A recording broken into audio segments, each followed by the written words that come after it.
So this is Gil, and I'm Dr. Jim Anderson from Anderson Center for Neuropathy and Chronic Pain, and I'm here with Gil. And Gil's been working with us quite a bit for the past few months. And he, number one, he's diabetic, and number two, he's got neuropathy. His neuropathy, though, isn't that painful. It's mainly, his symptoms are primarily numbness, right? Mm-hmm. And primarily weakness, because he has drop foot. Although the drop foot's not really bad, it's kind of moderately bad.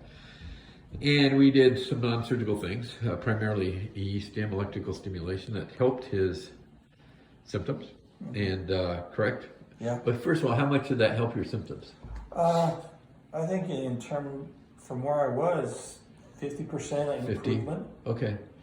And then we didn't do it for a while, right. And it started to regress. Yeah, symptoms started to come back, so then we elected to go ahead with surgery. So now we did surgery, and it's only been 4 days, I guess.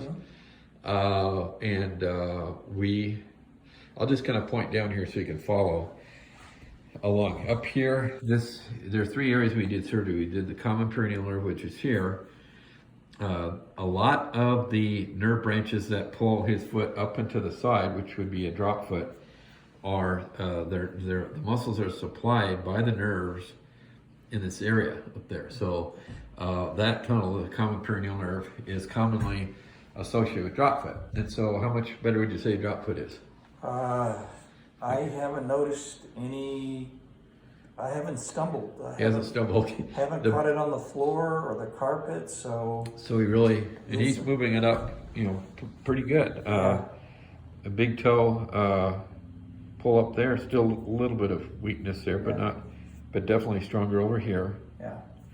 And then he also, and I can show you this when I stroke his foot here. He kind of responds. He can feel it, and over there it's pretty dull. Yeah. So we call that the tickle test. So not only does he have more strength, but he has more feeling on the bottom. The opening that we did of a tunnel for the bottom is up here. This is called the soleal sling. There's a nerve right directly behind his calf called the soleal sling tunnel, and that was tight. And by opening it, we've got rid of pressure on the nerves that now allow him to feel the bottom of his foot better. So, and what was the pain like after surgery? None. None? I was very lucky. I was prepared for pain. None. Did you take any pain meds or? No, I didn't take any pain. Perfect. The only thing I've taken was ibuprofen and Tylenol. That's it. And you've been walking, right? Yeah. Ever since surgery. So, and again, he's like 4 days out, guys. So, real important that you know that drop foot is very correctable oftentimes too, drop foot's associated with diabetes, and neuropathy, I should say.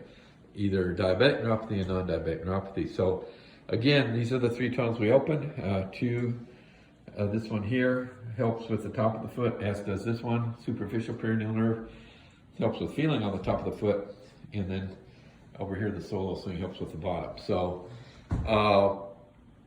and so you felt this immediate, pretty quick? Yeah. Excellent. So, now I don't know if he's scheduled for his other leg, but we'll probably be doing that at some point too. About a month or so. Yeah, about a month out. Okay, great. So appreciate you sharing, because a lot of people kind of think they're stuck with this, and at least you found a way out. So yeah, I'm very pleased. Very good. So, and if you're watching, make comments if you have any comments or other things you'd like to see, and as always, consider subscribing to our channel. And thank you, Gil, for doing this today. Thank you. All right.